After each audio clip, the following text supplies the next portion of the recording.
Hi, Susan. Did your new Spanish class start today? Hi, Steve. Yeah, it was great fun. Hola!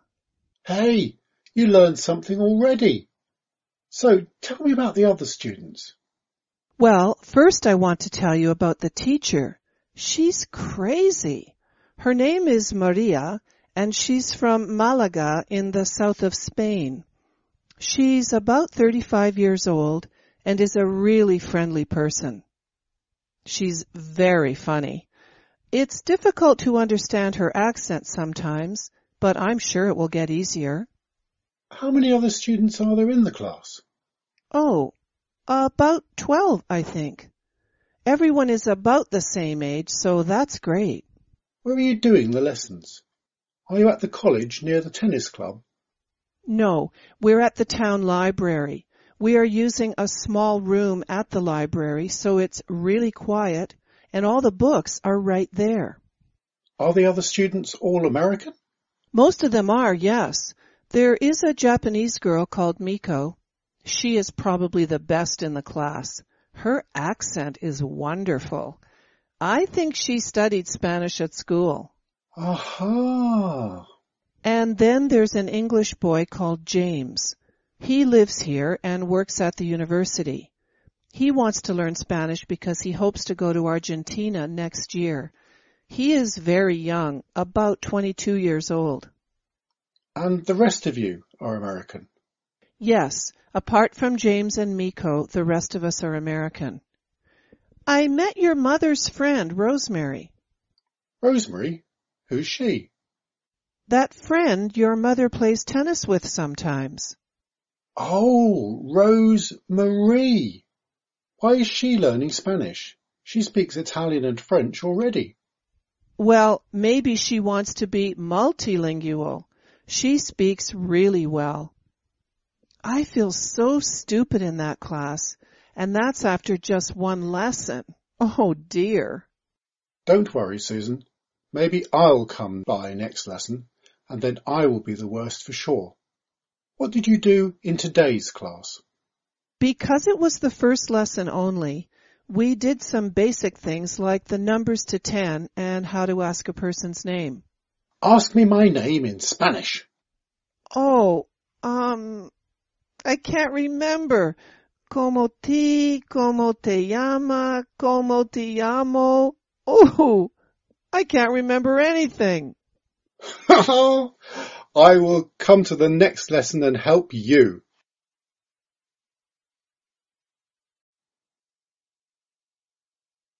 We have to make dinner tonight. I hope you remembered. Oops, I forgot actually. What do you want to make? Well, I thought we could make that apple pie we did last time. What do you think? Yeah, okay. That's a good idea. Do we have everything we need? Let's go and have a look in the kitchen.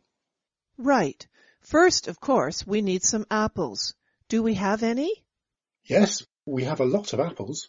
I bought 10 only yesterday. How many do we have to use? I think 6 large apples will be fine. Now, is there any flour? We have to use 2½ cups of flour. How much do we have? I think we'll have to buy some flour. We don't have much. Maybe only 200 grams. I'll start a shopping list, okay? Flour. What about cinnamon and nutmeg? Well, for this recipe, we only need a little cinnamon and nutmeg. How much do we have? Oh, these containers are both full, so we don't need any more. Now, we need a little salt. Okay, we have a lot of salt. And quite a lot of sugar. It says in the recipe about a cup. Oh, we don't have any sugar. We can't make apple pie without sugar. Write sugar on the shopping list. Okay, I've got it. We need a little butter too. Did you buy any butter yesterday at the store? No, I didn't get any. How much do we need for the recipe? Well, it says 100 grams. I think we have some butter in the fridge. Yes, we don't have much, but there's enough. Okay, I will go to the store and buy these things we need. and we can start when I return. Fine, I'll come with you.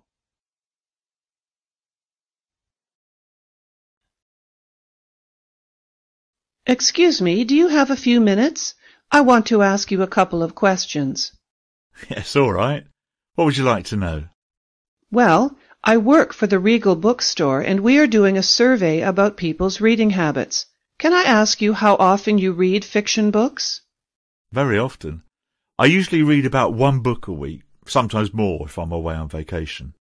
Now then, next question. What 3 categories of books do you prefer to read?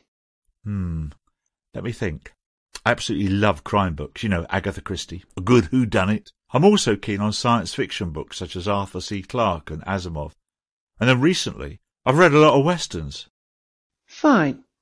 How much do you think you spend on fiction books every month? Not very much, because I get a lot of my books from friends when they finish reading them, probably around $50.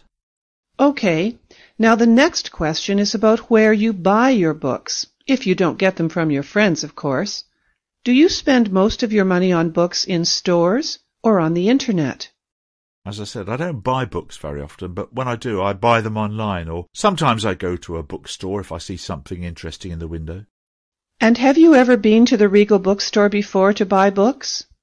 Yes, I bought something from that store only 2 weeks ago. It was the new book by Grisham. I saw that it was on special offer, so I came in. Now my final question.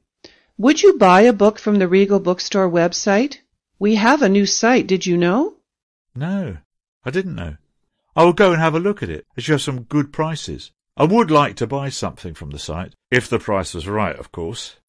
Okay, sir. Thank you for your time. Have a nice day. No problems. Good day to you. Oh, I fell asleep. Where are we? We're almost there. Oh, no. I wanted to look out of the window to see all the places we flew over. Why didn't you wake me up? You looked very tired, so I didn't want to. I was asleep for over 3 hours. What can you see out of the window now? It looks like desert below, but I think we are near Los Angeles. We went over the Rockies a short time ago. The mountains were absolutely beautiful. I can't believe I missed that. I really wanted to see the Rockies. Sorry, Graham. You can sit next to the window when we fly back to New York. Thanks. Did you have something to eat? I know you were hungry. Yes. About an hour ago, I ate chicken and rice.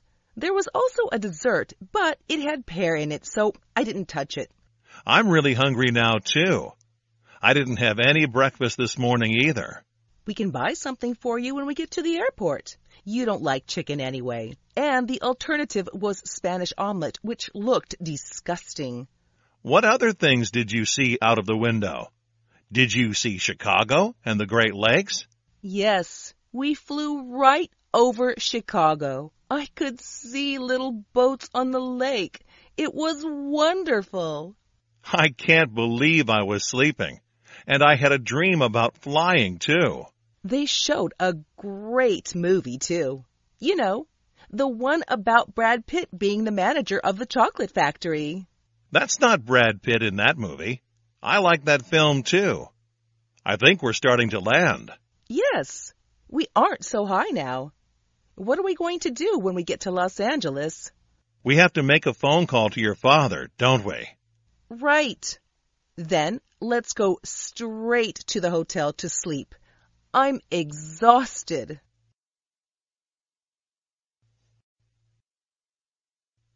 Hey, Heather, when is your brother getting into town? On Thursday at 8 o'clock in the evening. Are you going to do anything together that night? No, I think he'll be too tired and will probably just want to go to bed early. That's true. It's a long flight from Melbourne. I am so looking forward to having him here. How long is he going to stay? Only till Monday, then he goes to Boston to see our parents. Great. So what about Friday? What are you going to do? Do you have any special plans? You bet. He can relax in the apartment on Friday morning, and then in the afternoon we are going to the beach with some of my friends to have a picnic. I hope the weather is sunny for you. So do I. And then, in the evening? I'm going to take him to Domingo's, that Mexican restaurant on 7th Avenue. Do you know it? Yeah, but I thought it was very difficult to book a table there. Not if you know one of the waiters, it isn't. Then, on Saturday morning, we are going to go to the Metropolitan Museum. They've got an exhibition I know Terry will be really interested in. And then we are having lunch in Central Park before doing a bit of shopping. It seems strange to come all the way back from Australia to do some shopping. Yes, I know, but there are some things he wants to buy. I'm meeting you guys on Saturday evening at 8 o'clock, right? Oh, yes, of course. The party is at Claire's house. Come round here just before 8 and we can take a cab over to Claire's together.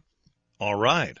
My brother's leaving early on Monday, so Sunday will be his last day with me. We are driving up to the lakes first thing, and we are fishing all day on Sunday. It will be just like when we were young. When we come back to the city, I have one extra surprise for him before he leaves the next day.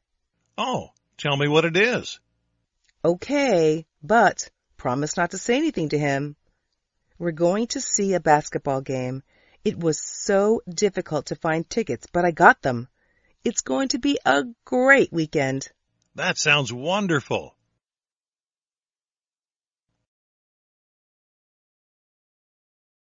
What's the first thing you want to do when we get to London, Mike?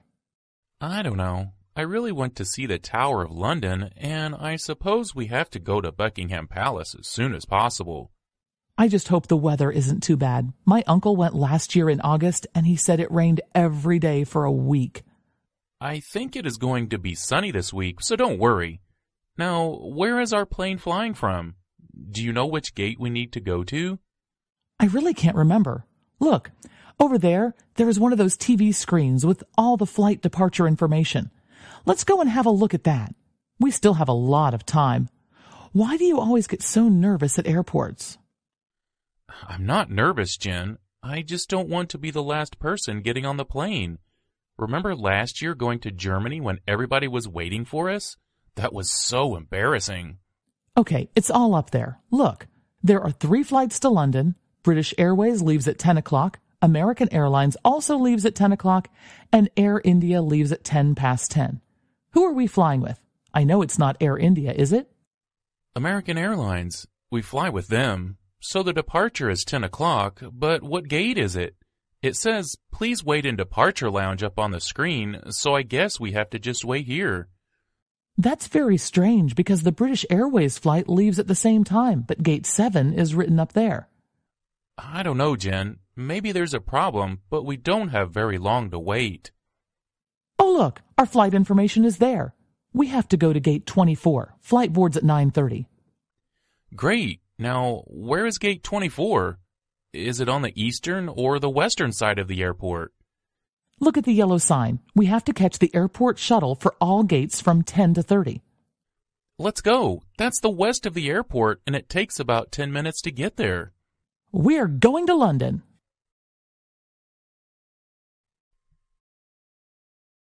Good afternoon, madam. Welcome to Everest Stores. Is there anything I can help you with today? Oh, hi. Yes, I have a few things I need to buy today. And this is my first time here, so I'm not sure where everything is. That's fine. That's what I'm here for. Now, what do you need first? I have to buy a hat for my sister. She's going to a wedding in New Orleans next weekend and asked me to get a new hat for her. Do you sell hats? Yes, we do, madam. All women's clothing is on this floor, the first floor. If you go in that direction and go past the jackets, you'll find the hats over to the left. Okay, great.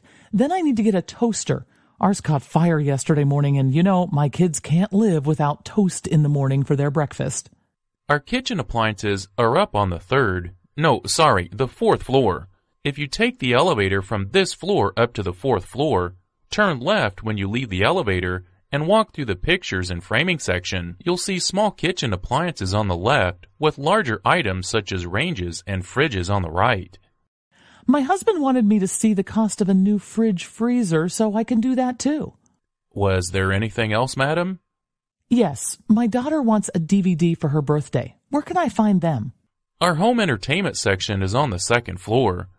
Perhaps it would be a good idea to go there before you go and look for the toaster. There's an escalator that joins all the floors, so after you buy your hat, you can go up the escalator to the second floor where you will find books, CDs, DVDs, as well as all our television and video equipment. The last thing on my list are a CD for myself, which I can get on the second floor, and a chair for the kitchen. My husband broke a chair on the weekend, so I need to get a new one. Let me think. Yes. You can find all chairs, stools, and tables in our furniture section, but that's right up on the 6th floor.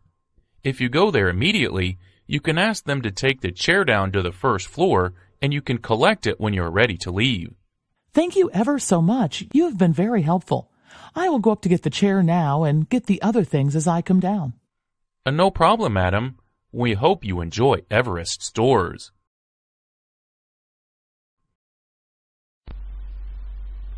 My boss wants me to write an article about Queen Elizabeth for the magazine. I don't know anything about her.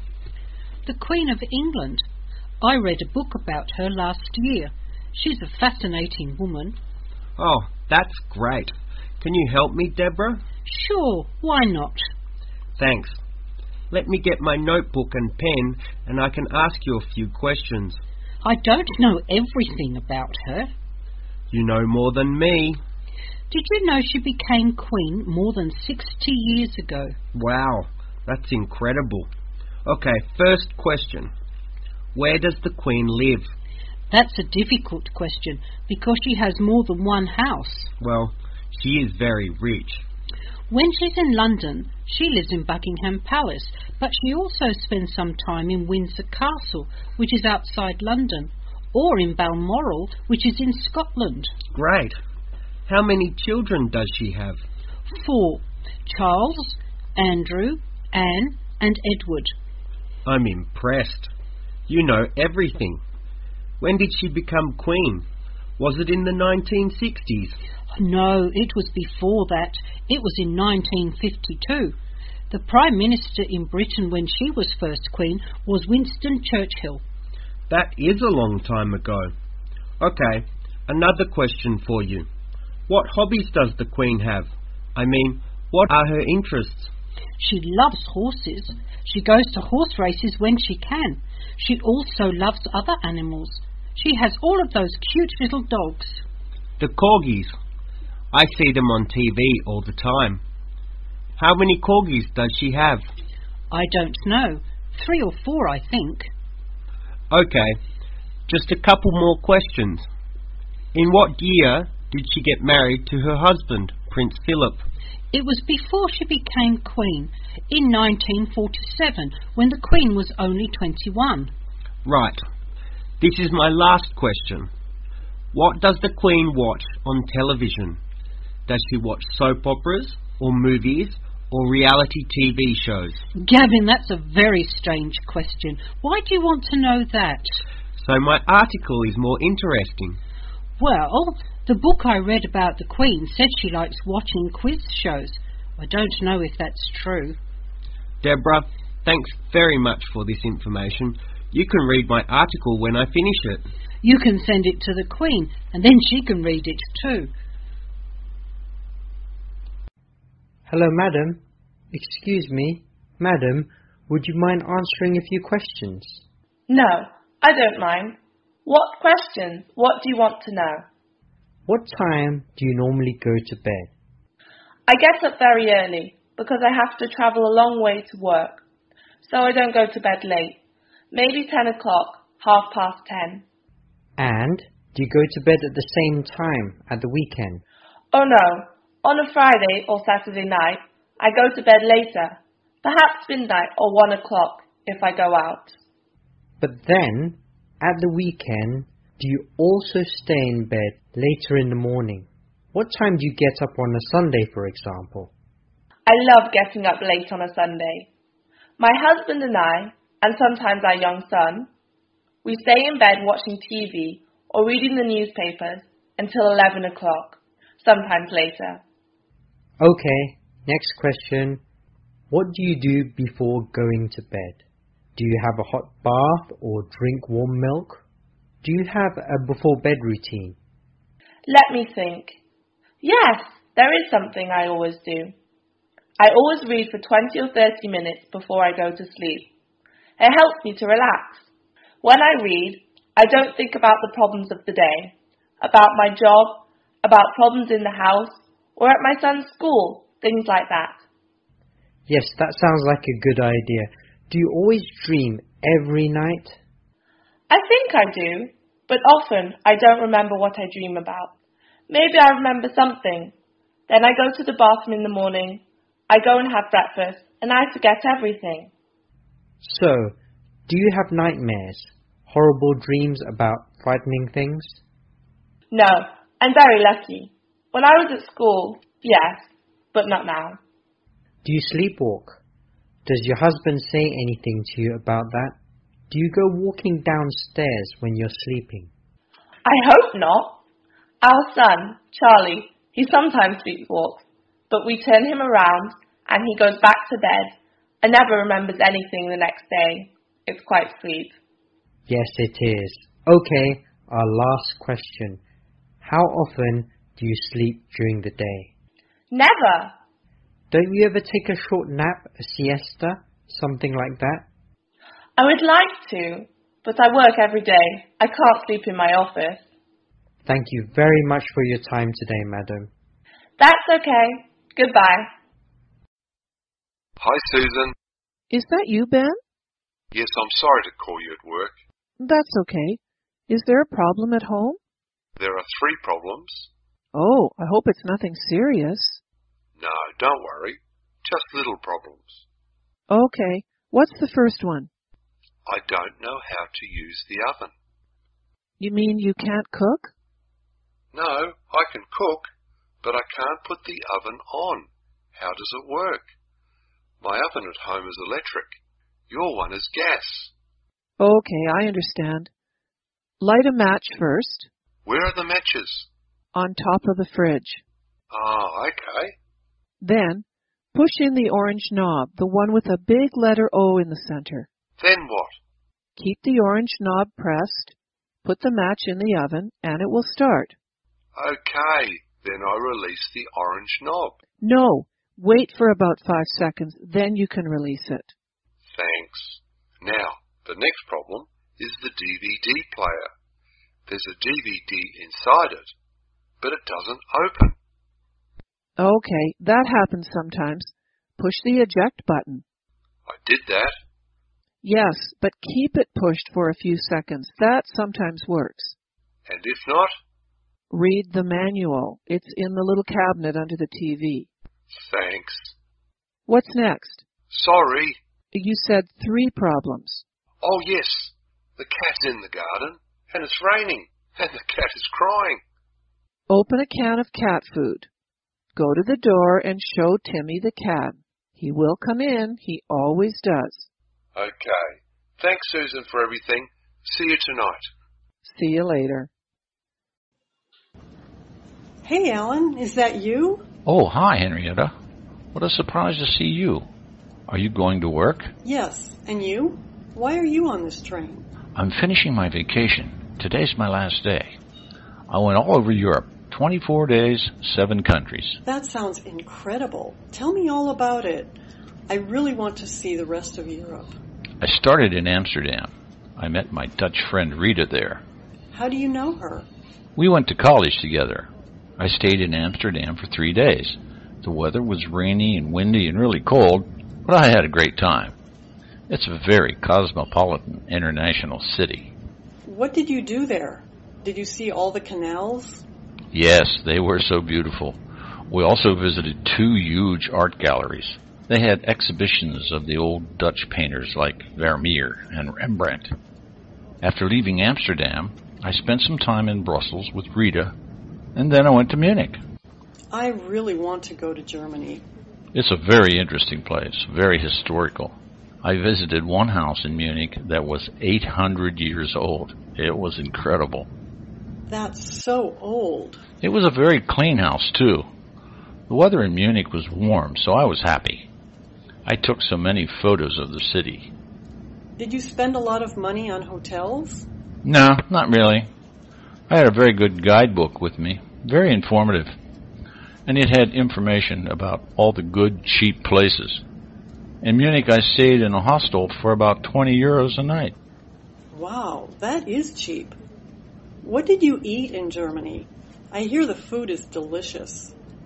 They have these huge sausages, and you eat them with a long piece of bread. Very tasty. Did you go to Italy, Alan? Yes. After a few days in Munich, I caught a train south to Italy and stayed 2 days in Milan. You really saw everything. I'm so jealous. I was here in London in the rain. This is my station. Oh, what a pity. I have so many things to tell you. Listen, tonight I'll phone you. Great. And this weekend, we can go out and eat German sausage. Okay. Speak to you tonight. Bye. Kathy, we need some help for the charity show on Saturday. Do you think you can help? Sure. What do you want me to do? I can do some of the cooking if you need. No, the cooking is taken care of. Okay. What about the clearing up? I can pick up the litter off the floor. There's going to be a lot of people around, and the park will get pretty messy, I think. John and Lindsay have volunteered to do all of that. So what do you want my help for? The talent contest? I'm sorry? Yeah, you know, the talent contest we're doing. The problem is, we don't think many people will volunteer to take part unless there are some people already signed up. So I want you to put your name down to do something. But I can't do anything. Sure you can. No, seriously, Ben. I am the last person you want for a talent show. I don't have any. You don't have any what? Talent. Look, I asked Graham, and he said he would tell a few jokes to begin the show. Have you heard any of Graham's jokes? He can't tell jokes, Ben. Who else do you have? Your mother agreed to play a piece of music on the clarinet, something from a film. Oh, that'll be nice. She can play well. All right. So now we need you to do something. What can you do really well? I can cook. I don't think people are going to want to watch you cook, Kathy. I can do some card tricks. That could be a nice idea. Do they always work? I can practice. They usually work. Is there anything else you can do? Well, I can't dance, and I can't juggle. What about singing? Can you sing? My voice isn't too terrible. I can sing the national anthem quite well. Hey, that's great. It will only take a couple of minutes, and with 3 volunteers already, I think other people will be less shy to sign up. What time does the talent show start? Around 3 in the afternoon. Oh no, I'm on Susan's cookery stall until 4. Can you escape for just 5 minutes? Not really, but if you want, I can sing my song at the end of the show instead of the beginning. Yeah, that sounds perfect. We'll finish up at around 5. Okay, agreed. Put me down as the last act in the talent show. Thanks a lot, Kathy. I really appreciate it. Sure, no problem. Hey, Diana, how's your new job going? Great. I love driving those tourists around. It's one of the best jobs I've ever had. Where did you take them today? Were you on the bus again? Yeah, we had them on the bus, and we took them to the canyon. Wow, that must have been great. Did you have many people with you today? There were a few empty spaces, so the bus wasn't full. Why was that? I think a few people didn't feel too great today and decided to stay at the hotel. We did too many things yesterday, and a lot of people were feeling tired in the morning when we picked them up from the hotel. Were you the only guide on the tourist group today? No, Mark was there, and he helped me a lot. When he's not there, I have too much to do, so I really appreciate it when I'm not alone. Did you have time for lunch? We didn't have any time for lunch at all. The tourists had something to eat in the cafe near the canyon entrance, but we had to organize the rest of the day with the staff of the park. We had a few minutes just to grab a sandwich later on. Well, that doesn't seem very fair. You guys work too hard. Oh, they pay us well, and the job's enjoyable, so we can't complain. What time did you get back to the hotel? You look exhausted. We got back at 5, and then we had a little time with the leader of the tourist group discussing tomorrow's itinerary. Where are you going tomorrow? Oh, it's a much easier day tomorrow. We're taking them to the City Museum in the morning, and then to the aquarium after lunch. I don't think there will be too many problems. I didn't even know there was an aquarium in the city. Maybe you should join us tomorrow. Well, have a nice day, and say hi to all the fish for me. Ah, good morning. Pia Marcotti, isn't it? Yes, good morning. I'm John Reeves. I manage the sales department here at Roscoe International. You can call me John. Okay, John. Have you already been shown around the company? Yes, I got here at 9 a.m. and Susie gave me a tour of the place. And what did you think? It's a lot bigger than I thought it would be. Yes, a lot of people say that. Now we have over 50 people working for us here. Did you bring your CV? I sent it by email last week. Oh, yes, of course. I was reading it only yesterday. Now, where is it? Ah, here it is. Here we are. Pia Marcotti, 26 years old, born in Rome. Okay, let's see. Where did you hear about Roscoe International? My brother worked for you a couple of years ago and has always spoken well of you. Luigi Marcotti? Yes, I remember him. How long did he work here for? I think it was about 10 months. Now he's living in the UK. He's been working for a magazine in London for around a year. You'll say hi to him for me, won't you? Okay, sure. Now, tell me something about your work experience, Pia. Well, I worked in the offices of my mother's company when I left university. And what sort of company does your mother run? It's caterers. She does the catering for weddings, graduations, funerals, that type of thing. And how long did you work there for? About a year or so. They put me on the phones, and I was also responsible for all the advertising and our leaflets, business cards, and the website. So you didn't do any cooking? No, they kept me a long way from the kitchen. So what did you do after that? Well, I traveled for a little while, mostly in Europe and a little in South America. How long did you go traveling for? Oh, it wasn't too long. Maybe about 6 months. I had a job that was going to start at the end of the year, so I had about 6 months free, so I thought, why not? Did you have any problems with the languages where you went? Not really. I speak Italian and Spanish quite well. How long have you been studying those languages? Well, my father is Italian, so I am fluent in Italian. I have studied Spanish for about 7 years, so I can get by pretty well in that, too. Actually, we do have a lot of business with Sicily, so your Italian could be really important. I would really like the chance to use my Italian for work. What did you do when you came back from your travels? Well, as I said before, I already had another job lined up, and that was in a small shoe company just outside town. Bradley Footwear it's called, isn't it? Bradford Footwear. Ah, yes. Here it is. It says here you worked in their sales department. How long did you do that for? I was there for 3 years, and I worked in the sales department for 2 of those 3 years. Did you enjoy the work? Well, it was fun at the beginning, but it's not a very large company, and they only have a few customers in the region, so it got pretty repetitive after a while.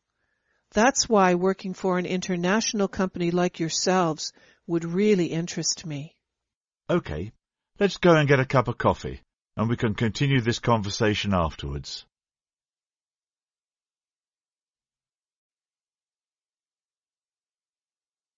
Good evening, Mrs. Wilson. We want to ask you some questions about the night of the murder. Yes, Inspector. What do you want to know? What time did you return home, Mrs. Wilson? Well, I can't remember. Please try. It's very important. Of course, Inspector. Let me think. Well, it was about 6:10.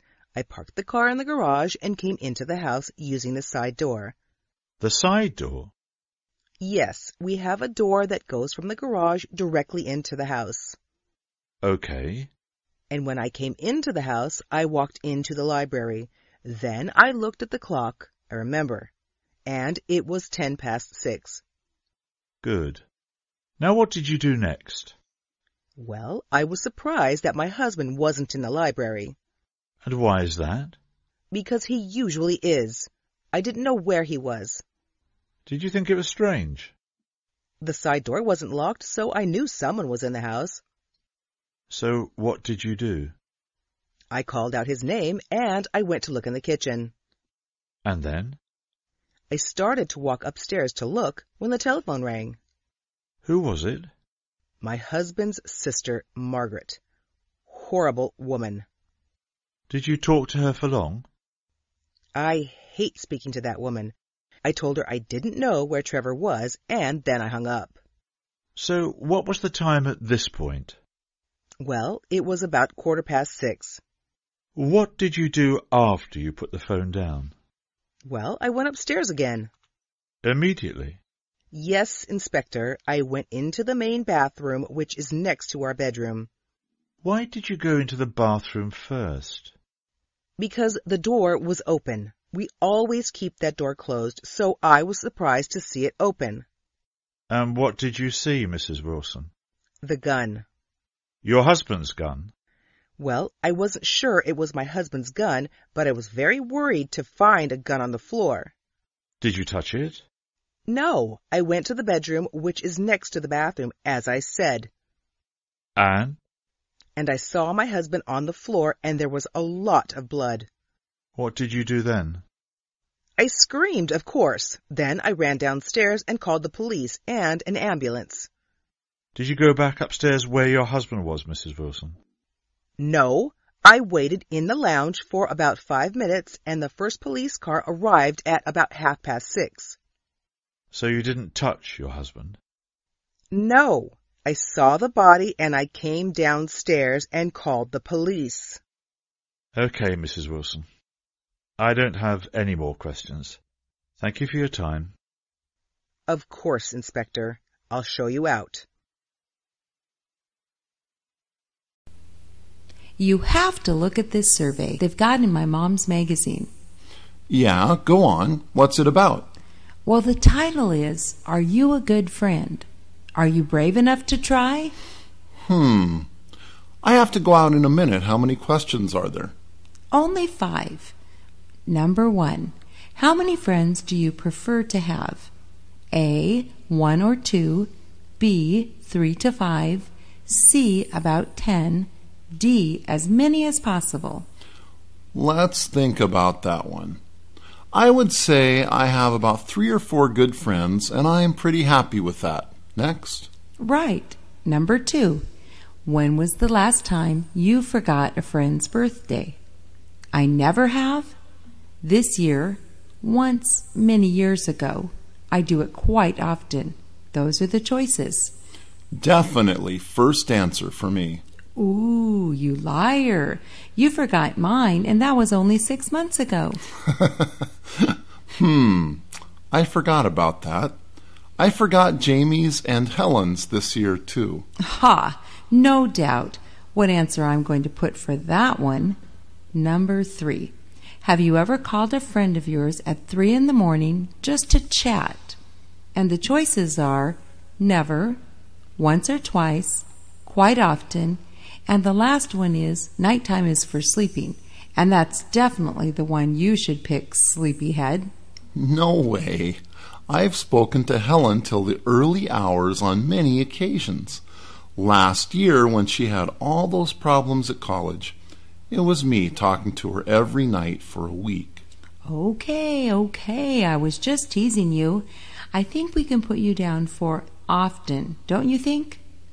Number 4. Do your friends search for you when they want cheering up, some good advice, or someone to listen to them? What a terrible question. Those last 2 options are pretty much the same, wouldn't you say? Look, I don't write the questions. Come on, just give me an answer. I think you're getting nervous. You're giving all the wrong answers. Very funny. Okay, I'd say people come to me more often when they've got a problem, as they know I'll give them good advice. So that's answer C. That's what I said. The answers are the same. I will listen to them, but also give advice, so it's really the second answer. Okay, last question. I'm happy to hear it. How often do you think about your friends? Throughout the day? Every day? Rarely?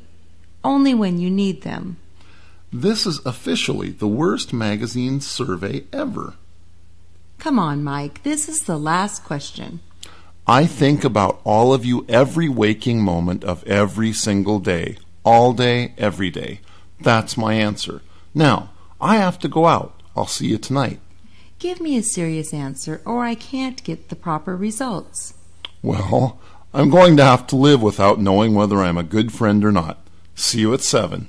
All right. Bye. Oh, Kevin, I'm so bored. I thought you had some studying to do. I've finished it already. I'm so bored that I've completed both my assignments 3 days ahead of schedule. What can we do? You usually have some good ideas. How about watching this new reality program on the TV tonight? It looks pretty interesting if you ask me. I hate reality programs. Did you see the one that won In the Jungle last week? She was supposed to be living in the jungle, right? But she had perfect hair and makeup every morning. Oh, it was so false. It's very ironic that they call it reality TV, don't you think? Well, let's play a game then.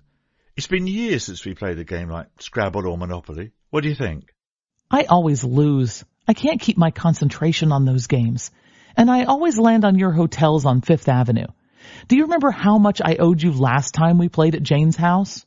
Yeah, that's true. What about a game of cards then? You liked it the last time we played poker, didn't you? Well, only because your friend Carl was here. No, I want to go out. It's not too late. We could go see a movie at the cinema. What do you say? No, I'm really broke this week. I had to buy my mum a birthday gift and I won't get paid till next Tuesday. Do you have any cheaper suggestions? We could always go and play tennis. It's 8 o'clock in the evening. I know, but they've just opened up this new floodlit tennis court on Rigby Road. It only costs $4 on weekday evenings for an hour. You've got $2, haven't you? Hey, that sounds like a good idea. I could do with some exercise. Do you have another racket I could borrow? I lent mine to Carl a month ago. Ooh, well, what about inviting Carl to come and play too? Oh, no way. You'd never concentrate on the game. Okay, I have a spare racket you could borrow. Let's go.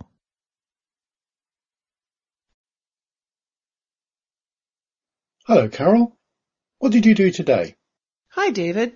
I've just got back from the art gallery. You know, they had a wonderful exhibition of abstract art today. You should have come with me. No, I really can't stand modern art. It just seems like children's painting to me. Yes, if you don't understand what the artist is trying to communicate, it can seem a little like that. Well, what did you see then? Tell me about some of your favourite pictures. Okay, I'll try to remember. There was this one huge painting which was mainly black and gray. I think it was supposed to be a tree, although it could have been anything really. You know what these modern paintings are like. And what did you like about that one?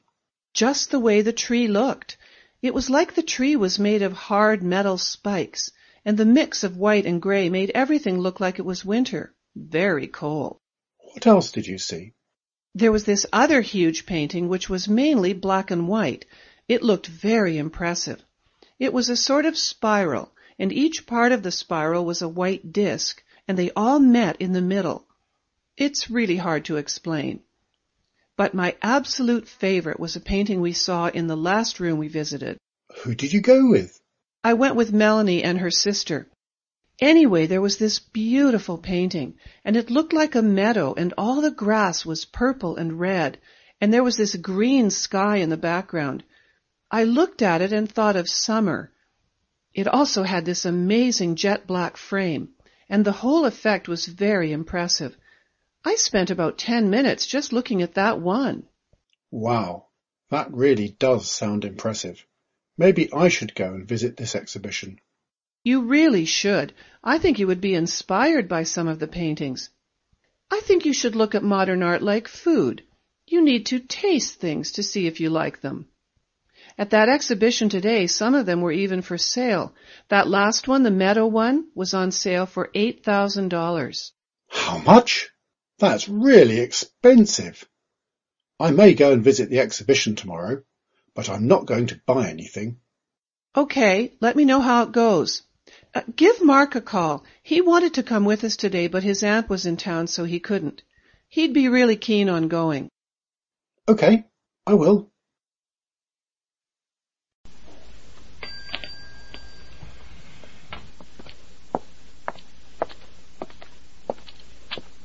Good evening, sir. Can I help you? Yes, I have a single room booked for tonight and tomorrow night. The name's Henderson. Henderson. Oh, yes, here you are. You are in room 344. That's on the beach side, so you should have a nice sea view. Oh, that's nice. I have a lot of work to do, but I'll have time to enjoy the view, I'm sure. Here is your key card. You know how to use it, don't you? Oh, yes. Do I have to give it back to you on Tuesday morning? No, that's not necessary. It will only work until Tuesday noon, which is our checking out time anyway. You can keep it after that. You can see it's got a handy little calendar on the other side, so you might find that useful. Hey, I've never seen that before. That's a neat little idea. Now I just need to run through some of our regulations with you. You may also find them on the back of your door in your room, but we need to tell our guests some of the most important information. Okay, no problems. Now I've already told you about the key card. Let's see. The fire exit is at the north end of the corridor, so that is to the right as you come out of your room 344. Follow the green signs on the corridor walls. The restaurant you can see behind you. That's open from 7 in the morning until midnight. How do I get an external line from my room? Oh, good question. You'll find all the information you need on a plastic card next to the phone. Just dial 1 to speak to the hotel switchboard, or 1 followed by a room number to ring another room directly. If you ring 9 and wait for a dial tone, that puts you onto an external line. Okay. Is there anything else? As I said before, checkout time is midday. If you have any complaints, please come directly to me, Jennifer, or to my husband, Gary. We hope you have a great stay here at the Strands. Do you need some help with your bags, Mr. Henderson? No, it's fine. Just this small briefcase. Thanks very much for your help. Bye for now. Have a nice evening. Oh, wow! What's that you're looking at, Richard? Look at this photo my friend sent me by email, Stephanie. It was taken at a garden party we had in the summer when I was in Thailand teaching English a few years ago. I never knew you had been to Thailand. How long were you there for? Oh, not long, about 8 weeks. But we all had a great time, enjoyable and educational. This was the evening before we came back home. Oh, what great memories. Here, have a look. Where are you? I can't see you. I know, what a shame. That's me in the back, almost hidden. Can you see me? I'm sitting next to Carlos, wearing the pink shirt. I'm wearing a white shirt. That could be anyone. I didn't know they were taking the photo. That was a wonderful group of people. I'm listening to Sarah tell a joke. She was from Manchester in England. The blonde girl? Yes, I still hear from her sometimes. She sent me an email only last week. Now she's working in advertising in London. The guy sitting next to you is Carlos, you said. Yes, a very shy person, but really friendly once you get to know him a bit. He was from Bogota. Where's that, Peru? Colombia, I think. And he was one of the best teachers there. He gave me so much help. What about the girl sitting in front of you drinking a Coke? Oh, what was her name? Melissa, I think. She was from San Francisco, and our birthday was the same day. July the 5th? The 8th. Your memory is awful. Melanie, she's called, not Melissa. She just wanted to sunbathe every day, I remember. What about the girl in the flowery top who's laughing? She looks like a really friendly person. Those white shoes of hers are gorgeous. She was also English. Jackie, her name was. She was sort of the team leader. She had been teaching there for about 2 years, so knew what she was doing. Well, better than me anyway. Did you like teaching English? Were you teaching kids or adults? It was fun, and we were teaching the kids out there, but I only wanted to do it for a few months. Who's that good-looking guy on the right wearing the sandals? I have no idea. He was only there for the last couple of days. He was a new arrival, so he was going to teach the following few months. I think he was Irish, but I don't know what his name was. My best friend there was Rob. He's sitting next to me wearing that gray shirt. I saw him in L.A. only a few weeks ago. He asked me to go and teach with him in China. No chance. That girl he's with looks very friendly with him. Was that his girlfriend? No, his wife. They've been married since they were both 17 or something. Maria Rita is her name. She's Spanish. They met when Rob was teaching in Barcelona. You forgot one. The guy on the right at the back with the striped shirt. He was on the hotel staff. I think he was just trying to chat to Sarah. Jennifer, I'm so glad you're home. I have to make this chicken pie for dinner, and I don't know what I'm doing. Sorry, Chris, I don't have time. I have a huge assignment to do for college, and it has to be done for tomorrow. You're kidding. I'm counting on you. What's your assignment about? I can help you. Do you know anything about castles in Scotland? Yeah. Look, I can help you with that if you just show me what to do for this pie. Yeah, that's a fair deal. Now, have you bought all the ingredients you need? I didn't have to. My mom bought everything from the store this morning. Look, it's all over there on the table. Chicken, pastry, mushrooms, onions, and carrots. And then there's flour, butter, and so on, which we already have. So it's all there and ready. I just need you to tell me what to do. It won't take more than a few minutes. Right. I will put the pastry in the baking dish while you prepare the filling. Is the chicken cooked already? Yes, my mom cooked it last night and put it in the fridge. Right. First put some butter in a saucepan and melt it, then add some flour. Hey, Jennifer, you have to give me more details. What do you mean by some butter? How much? Okay, sorry.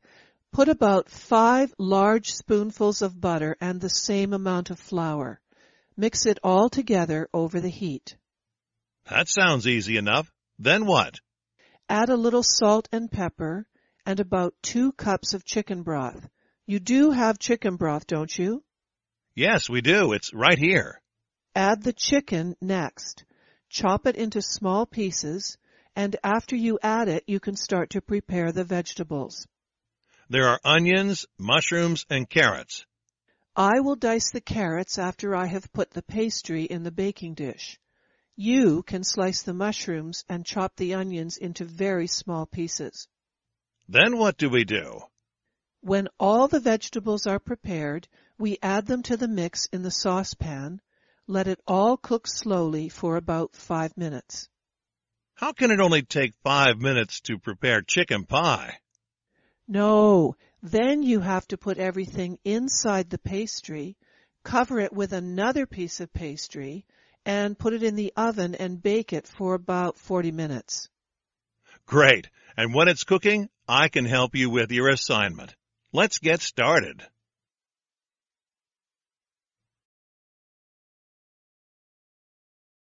There you are, Ben. Hi, Jill. The information about the evening classes I sent off for has arrived. What evening classes? You know, you said you would do an evening class with me if I sent off for the information and we chose something interesting. Oh, that. That was ages ago. I thought you'd forgotten all about it. No way. I can't believe it took them so long to get back to me, but here it is. Are you pleased? Yeah, sure. Can we look at this another time? I've got a lot to do this evening. Hey, we've waited long enough for this. A lot of these courses start next week, so we need to get enrolled as soon as possible. Right. Here are the general courses. They don't include foreign languages or academic subjects. They're on the other side. You said you weren't interested in doing a language, didn't you? I'm having enough problems with German at college. I don't want to get even more confused with another language. Okay. There are plenty of other courses. What do you think? Flower arranging. That's a real course. Why would someone want to do that? And it runs for 18 weeks. What are you complaining about? You sit in front of the TV watching baseball for 3 hours every Saturday, and many people would find that boring too. Okay, relax. Let's see what else is there. Photography for amateurs, that looks interesting. It started last week, but I don't think that would be a problem. You like photography, don't you, Ben? You're right. That would be good. Look at the price. $280 is too much for me. I wonder why it's so expensive. But hey, at least it's cheaper than the Italian wine course. Look at that. $400. I imagine you have to taste a lot of wine every week. That course doesn't start for a month anyway. How about Introduction to Antiques? I have a friend who's interested in antiques, and he makes a lot of money buying cheap antiques on eBay and selling them for a profit. Look at this. Web design for beginners. I've always wanted to make a website. It only runs for 6 weeks and it's pretty cheap. What do you think? I spend too much time in front of a computer at work. I don't want to see a computer in the evening, too. I would prefer the antiques one, to be honest. Look at that one. That sounds perfect. Be Your Own Car Mechanic starts next week, less than $200. I was being sarcastic. I don't even have my license yet. Oops, I forgot about that. Art Appreciation starts next week, very cheap. Lasts 24 weeks, though. I don't want to commit myself to 6 months. No, you're right. That's too long. Hey, look. How about Indian cooking?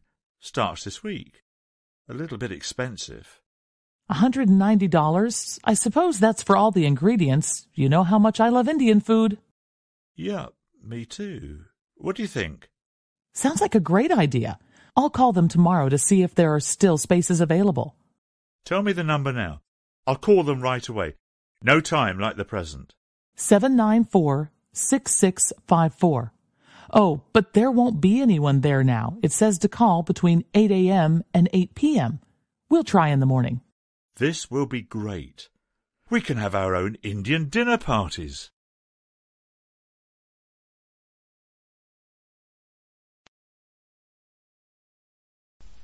Right. Here are the computers. We have to buy one, and we have to buy one today. Yes, you're right. I just don't understand anything about computers. Well, it's okay. We can decide together. First of all, we need to decide between a laptop and a desktop. I'm already confused. Can't we just get one like the one we have at the moment? That's a desktop computer. I think it's too big. The monitor and the speakers take up a lot of space, and if we want to use it in the lounge, we have to move the desk. Oh, so you're thinking of buying one of these laptop computers, are you? They look really neat, very compact. I bet they aren't as powerful as our old desktop computer, though. Stephen, this isn't the 1990s. Look here. This one is twice as powerful as our desktop computer. Look, it has 80 gigabytes on the hard drive. Our desktop only has 30. We bought it 5 years ago. I have to tell you right now, when you start talking about numbers, gigabytes, ROMs, and megahertz, I get a headache. No, I mean it. Oh, please. Come on, we have to make a decision. My uncle gave me that money more than a month ago, and if he comes to the house tonight and we don't have a computer, he will be offended. Right. We need to think about what we need. Now let's see. Do we need to make CDs and DVDs? Yes, that would be useful. We don't need a printer or a scanner, as we already have both. Fine. Look at those two there with extra wide screens. No, that would be a waste of money. We won't be using it to watch movies. This one looks fine then. $1,400. It has a CD and a DVD burner, 60 gigabyte hard drive, 5 USB ports. What are they? Well, that lets you use things like a mouse, a printer, or a scanner. That seems a good choice. Look, it comes with a free webcam. Why do we want one of those? I don't even like it when people take my photo. Let's go and find someone to help us. Look, there's someone. Hi, Chris. You look tired. Hi, Janice. I had a terrible day at work. Just awful. Oh, I'm sorry. Are you still having problems with your new office? When I got to the office this morning, It was like a battlefield. I hate working there. Maybe I should just start looking for a new job. What happened this morning? Well, for a start, Karen was crying. She was saying nobody appreciated her. Oh, poor thing. Who's Karen? She's a secretary, but she does a lot of other things. She always helps everyone. She was sitting at her desk, looking very sad, and crying a little bit. She said the boss said mean things to her, and the boss was so angry too.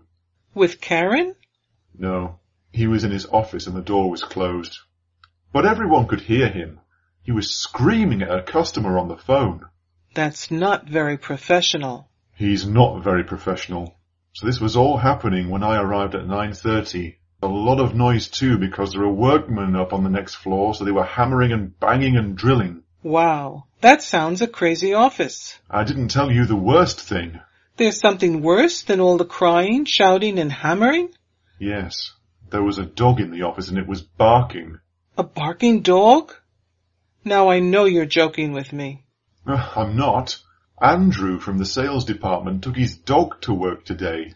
It's a little black poodle called Betsy. He put her in a bag and didn't tell anyone. He told us later that the dog is depressed and that he didn't want to leave her at home alone. So he took her to work. That's completely normal, isn't it?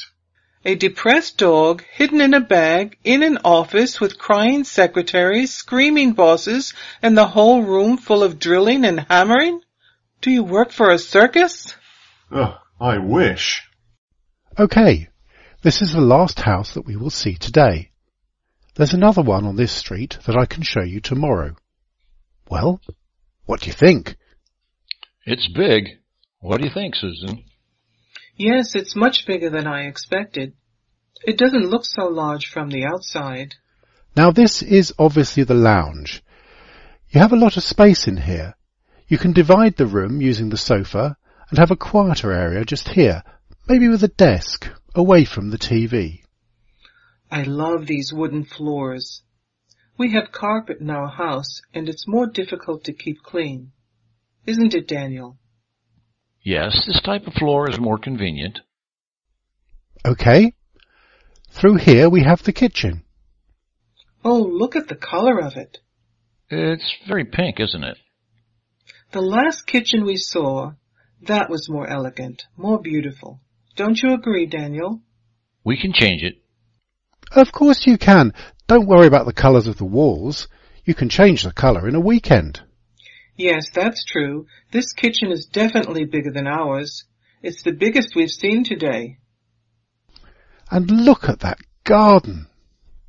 It's narrower than our current garden, but it's much longer, and the trees are beautiful. That garden will be really special in the summer. That's the best garden we've seen today. I don't know. I loved the garden in the first house. It was smaller, but it was very pretty, all those flowers. Yes, it was pretty. As you can see, there is plenty of space in the kitchen for a table, so you can eat here. Many families find it more relaxing to eat in a separate dining area, and you also have that over there. Now, let's go upstairs. This house has 3 large bedrooms and a 4th bedroom that you can use as a guest bedroom or maybe a study. Would you like to have a study? Daniel loves the idea of a study, don't you? I have a tiny study at home, but it's not easy to concentrate there. Our neighborhood is noisier than this one. There's a large road near the house. It would be quieter here. There is a large family bathroom, and 2 of the bedrooms have ensuite bathrooms too. Oh, that's much better. No more waiting 20 minutes for our son to stop looking at himself in the mirror. Now this house is a little more expensive than your budget. About $10,000 more. What do you think? Susan? I love it. It's cheaper than the last house we saw, and I like this one more. So do I.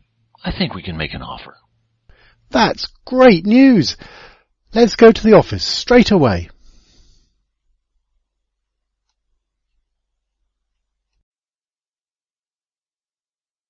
Hi, It's Anna, isn't it? Hey, Peter, how are you? I haven't seen you for ages. Yeah. I think it was 4 years ago at Kathy's graduation party. Do you still see her? I saw her last week, in fact.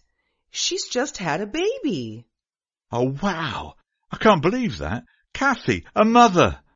I can't believe how different you look. Do you think so? Yeah. You've changed your hairstyle completely. You used to have really long hair, didn't you? Yeah. I got tired of washing and brushing it 5 times a day. And of course, you used to have a beard. You've shaved that off too. Hey, that's true. I haven't had a beard for at least 3 years now. And where are your glasses? You've stopped wearing your glasses with the red frames. Oh, they were terrible. I can't believe you can still remember them. I wear contact lenses now. They were so you, those glasses. So, what else is different with you? Well, I've changed my job too. You remember I used to work in the bookstore? Yeah. Well, I've another job now and it's a lot better. What do you do now? I work for a computer software company in the city. The pay is great and the job is pretty interesting too. That sounds terrific. What about Benji? Benji? Who's he? Don't tell me you've forgotten about that old Volkswagen you used to drive around in. Benji? Wow! I can't believe you remembered. I've bought a new car now, and it doesn't have a name. So what about you? What's changed in your life since we last saw each other? Very little, actually. I've moved into a new apartment on the other side of town. That place I used to live in was just too small and cramped for me. But you live so close to your job. Yeah, well, I've changed my job too, just like you. Now, I work for my father in the sales department, so I'm pretty close to the office. Look, I've got to hurry off now, but it's been great talking to you. What do you say? Shall we meet up for dinner or a drink this week and catch up on old times? Absolutely. Here's my home number. You can reach me anytime after 7. Okay, I'll call in a day or two and we'll get something together. Bye for now, Anna. Bye, Peter.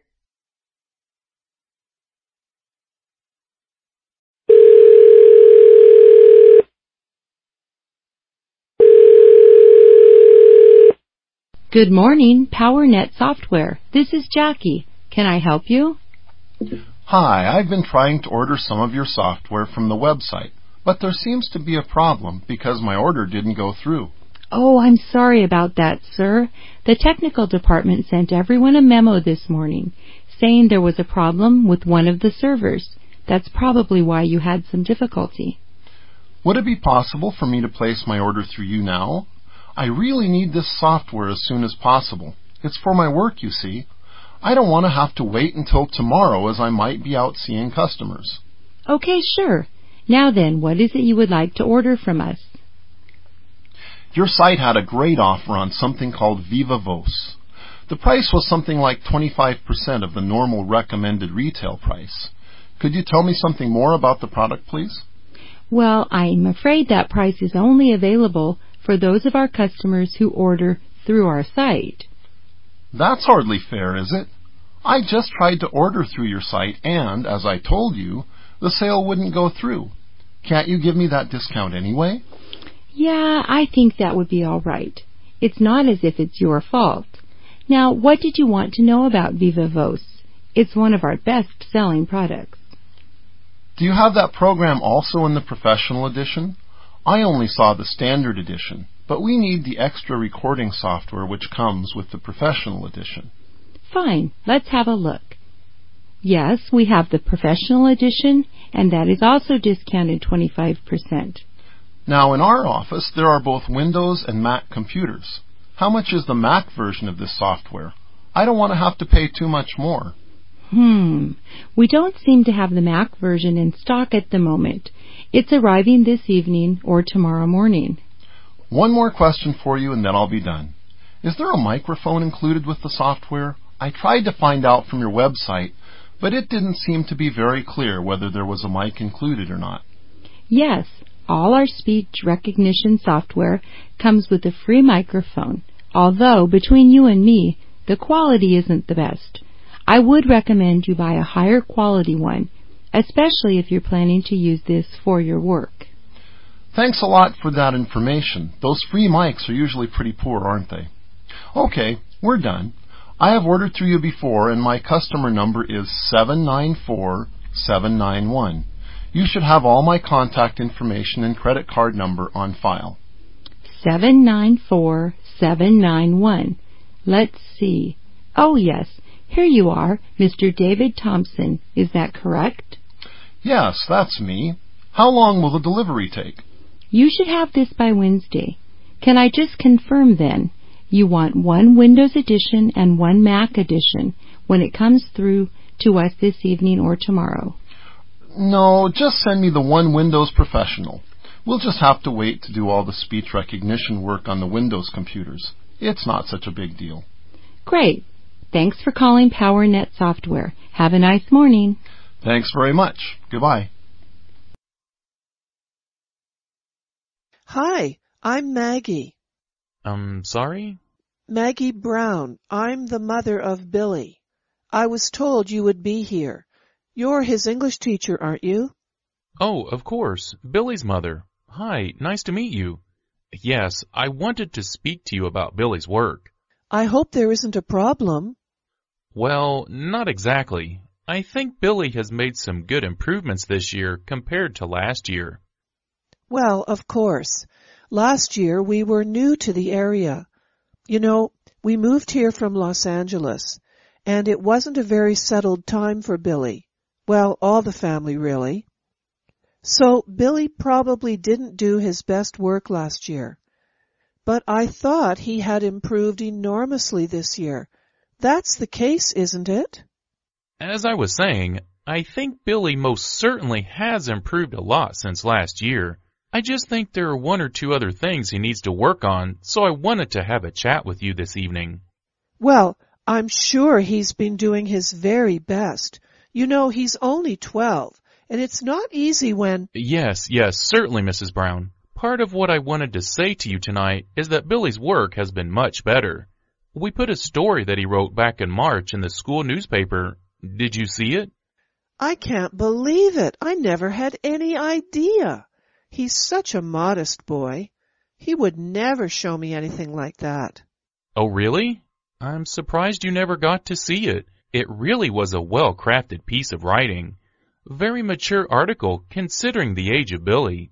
Well, I don't know what to say. But you said he was having problems? He is still having enormous difficulties with his spelling, and it concerns me.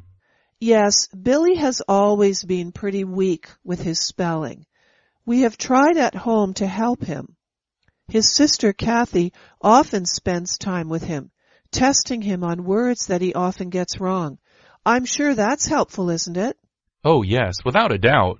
Andy's enjoying doing this extra spelling work at home, isn't he? Yes, he knows it's important to be able to spell better, but he's always had trouble getting his words right. You know, when he's writing. You don't think there's anything more serious wrong with him, do you? I think it's possible he may have a mild form of dyslexia. You've heard of dyslexia, haven't you? Yes, of course I have. But you're not seriously suggesting Billy has dyslexia, are you? Dyslexia comes in many shapes and sizes, of different severity. I would like to send him to see a specialist, and I wanted to speak to you about it first. This wouldn't be a problem for you, would it? No, of course not. I'll do anything I can to help. You've got me really worried now, though. Oh, Mrs. Brown, it's nothing to worry about. My own son had a mild form of dyslexia when he was Billy's age, and he's now a published author. Telephone the school office tomorrow morning, and we can arrange an appointment for early next week. Thank you, Mr. Jarvis. I'll telephone the office at 9 o'clock sharp. That'll be fine. Now, have a good evening.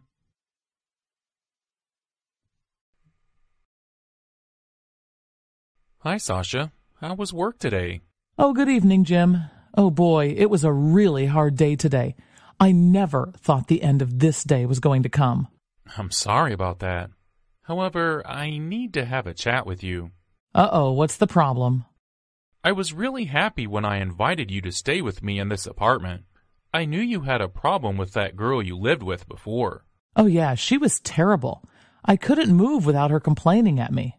Yes, well, maybe I understand why she found living with you difficult. What? What do you mean? What problems have I caused for you in the apartment? Where do I start? Let's talk about the television first. How do you switch it off? I switch it off every evening. I don't think I've ever forgotten. I know that, but I want to know how you switch it off. You take the lead out of the PowerPoint, don't you? Yes, I do. Shouldn't I do that?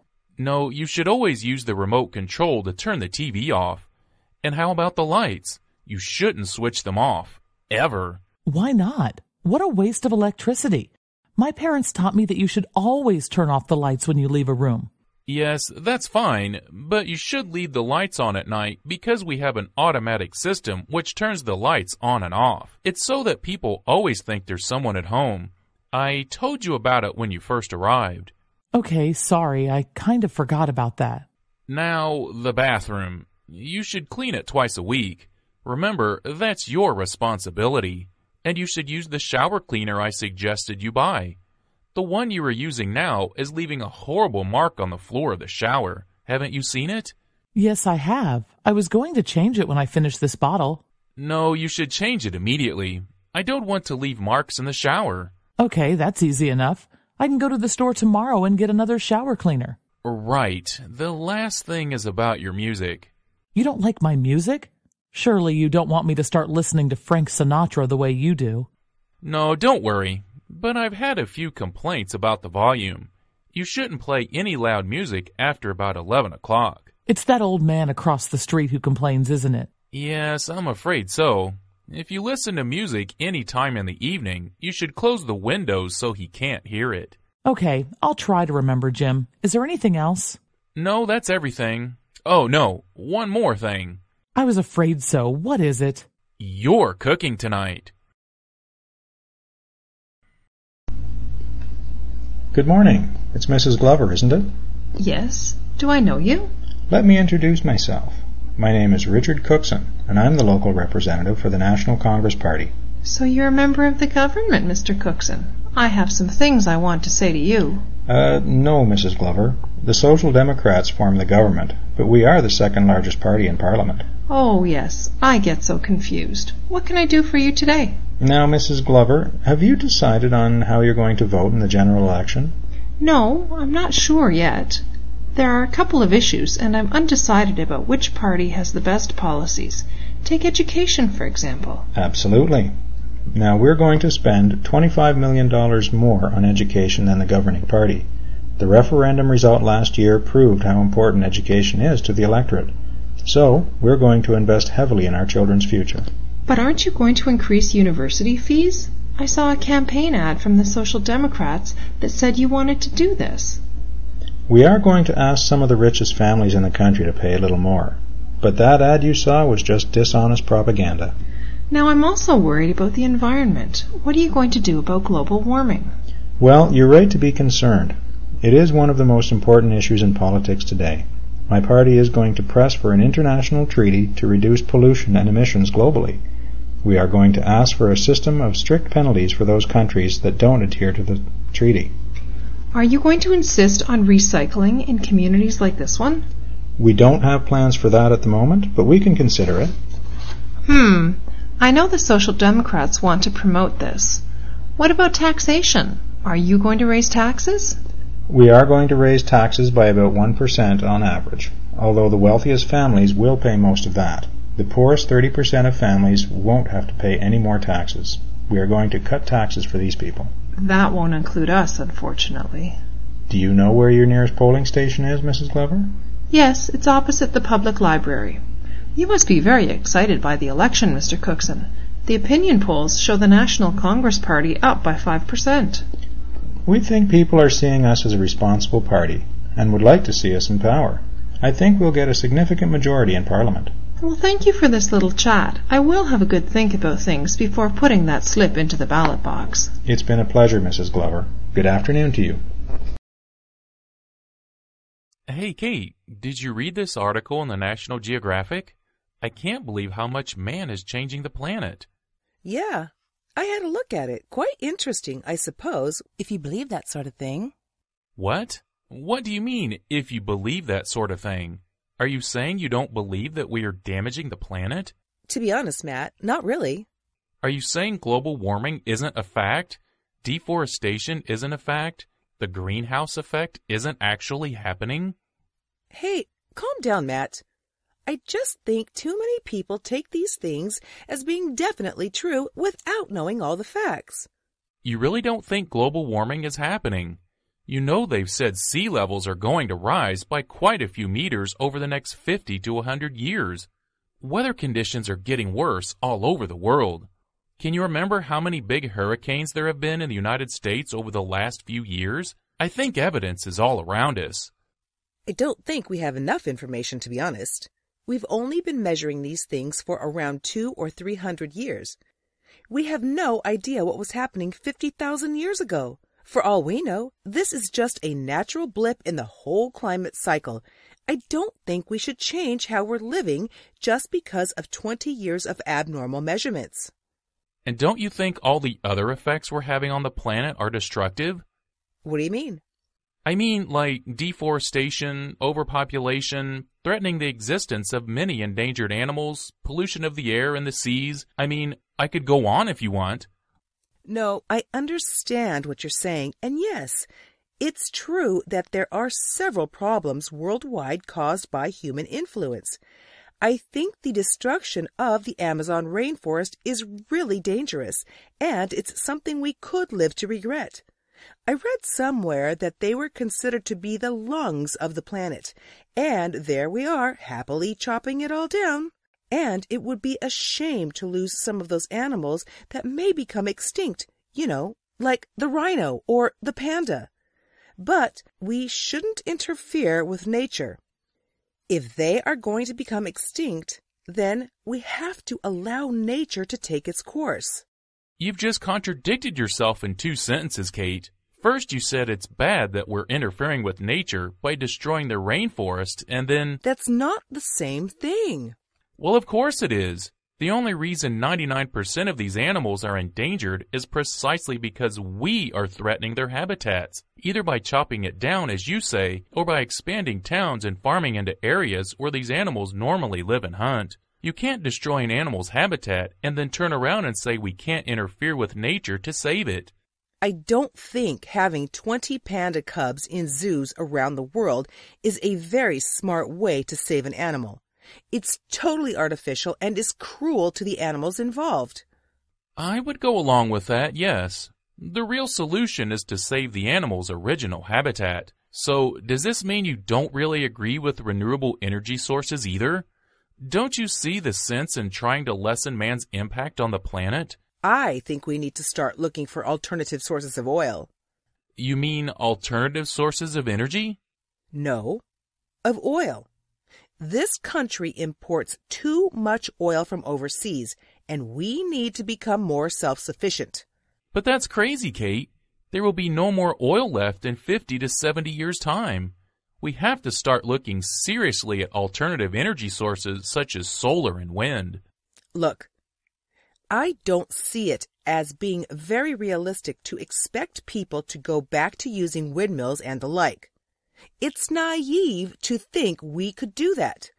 Are all automobiles going to have solar panels in the roof or a little windmill on top? It would be highly irresponsible of this country to move towards an oil-free future without having planned for where energy is going to come from. I worry that we will all have to start building nuclear power stations again. If there's no more oil left, then I can't see any alternative. I'm not really worried. We always seem to find a solution to most things, but there are always pessimists like yourself telling the rest of us that the world's going to end, etc., etc.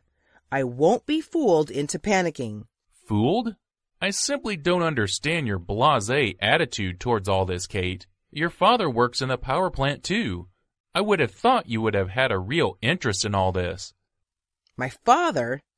My father is the biggest skeptic of all. He thinks everyone is just trying to force up the price of gas and oil to make a quick buck. And, to be honest, I tend to believe him. Take the ozone hole, for example. You don't hear about that anymore. I remember 10 years ago, you couldn't switch on the TV or pick up a newspaper or magazine without seeing satellite images of the huge hole and how we were all going to burn and get skin cancer. Kate, that was 20 years ago, and you know why we don't talk about it anymore, don't you? Because we've got some new scare stories to tell people? Not at all.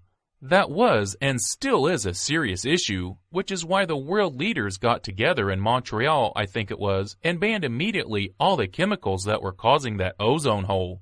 The CFCs? Exactly. That was a perfect example of mankind actually working together and achieving great results when the need arises. I fear we will have to do the same for all these other issues, such as global warming, and I just hope we won't wake up too late.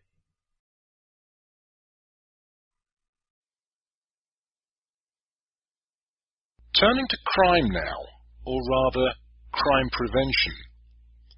Now, there's been a wave of house break-ins in the city in the last month or so, and we invited Helen Giddings from Sabre Security to speak with us on the show today and find out what we as house owners can do to best protect our property. Welcome, Helen. Thank you for having me on today, Chris. I suppose you have been following the recent crime wave in the newspapers, Helen? What do you think is happening? Yes, it's terrible. I think a lot of people are forgetting some very basic security precautions that they should be taking. Companies like Sabre Security can help to make our homes safer, but you must remember all those things our parents and grandparents told us when we were growing up. You must lock the back door. You shouldn't leave any windows open, those types of things. Another thing to look out for is where thieves can get easy access to the back of your house. Thieves love nothing more than being able to hide themselves far from the street where they can get on with their activities without being disturbed. A lot of people live on open land or in the country where it's very difficult to make the garden secure. What do you suggest for people who are in that situation? Security companies, like ourselves, sell many high-tech tools such as cameras and motion detectors that can be used. But people have to use good old-fashioned technology too. Fences, strong gates, and of course, the house owner's best friend, the dog. Well, I have to say I agree 100% with you, Helen. We have a 6-year-old boxer, and we don't look after him. He looks after us. If there's any noise around the house, our dog will bark a few times just to let everybody know who's boss. Absolutely. I think a good guard dog is the best possible security precaution that any family can have. They can hear better than us, they can see better than us. Many families are setting off on vacation at this time of the year. What extra precautions can we take to make sure we don't come back to smashed windows and empty jewellery boxes? You're right. It's a very risky period, and police statistics do show that thieves do enjoy more success during this vacation period. The best advice we can give is not to advertise the fact that you are going on vacation. Stop all deliveries so that your front lawn or porch does not fill up with magazines or newspapers. Tell a neighbour to look out for suspicious activity and, of course, make sure your house is secure. All windows and doors firmly closed and locked. Before we finish today, Helen, is there anything else you would like to tell our listeners about crime prevention? Perhaps something they haven't considered? Don't make things easy for somebody who wants to break into your house. Plants climbing up the outside walls of your house may look pretty, but they are also pretty green ladders for anyone who wants to reach a window that might be open on the upper floor. The same can also be said for decorative wooden frameworks and things of that nature. We need to look at our houses through the eyes of a criminal, don't we? We really do. I think a good deal of common sense, as I said before, the basics. A dog, good fences, secure windows and doors. This will take care of most potential problems. Thieves do not wish to spend 10 minutes trying to get into a house. They will move on to the next house, one where somebody hasn't followed these simple suggestions. Helen Giddings, thank you for coming and speaking to us today.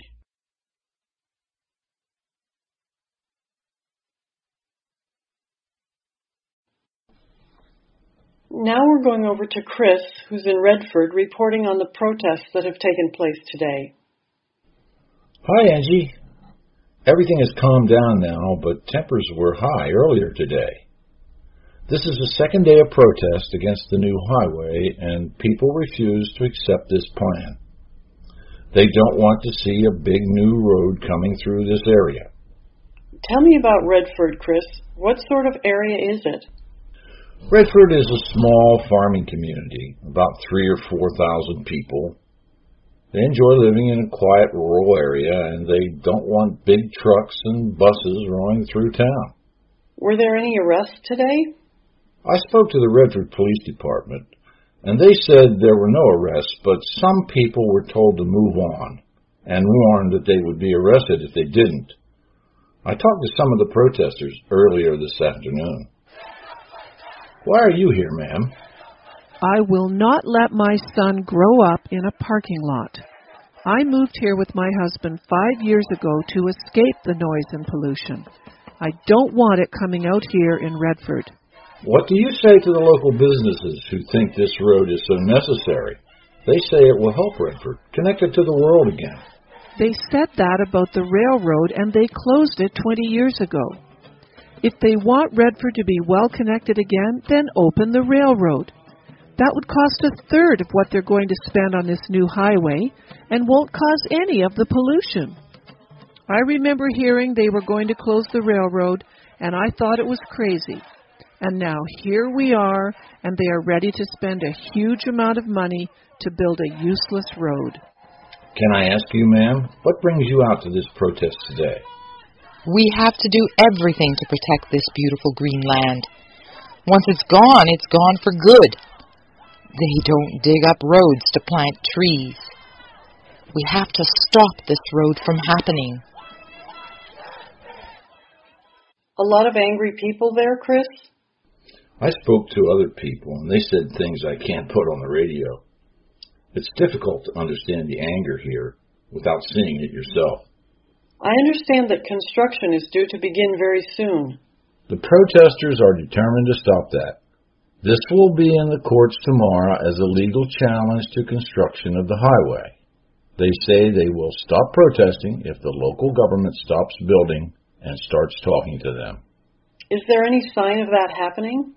Yesterday, I spoke to the local congressman, and he said he understands people's democratic right to protest, but the highway goes ahead. Thanks. Chris in Redford, we'll keep an eye on that story.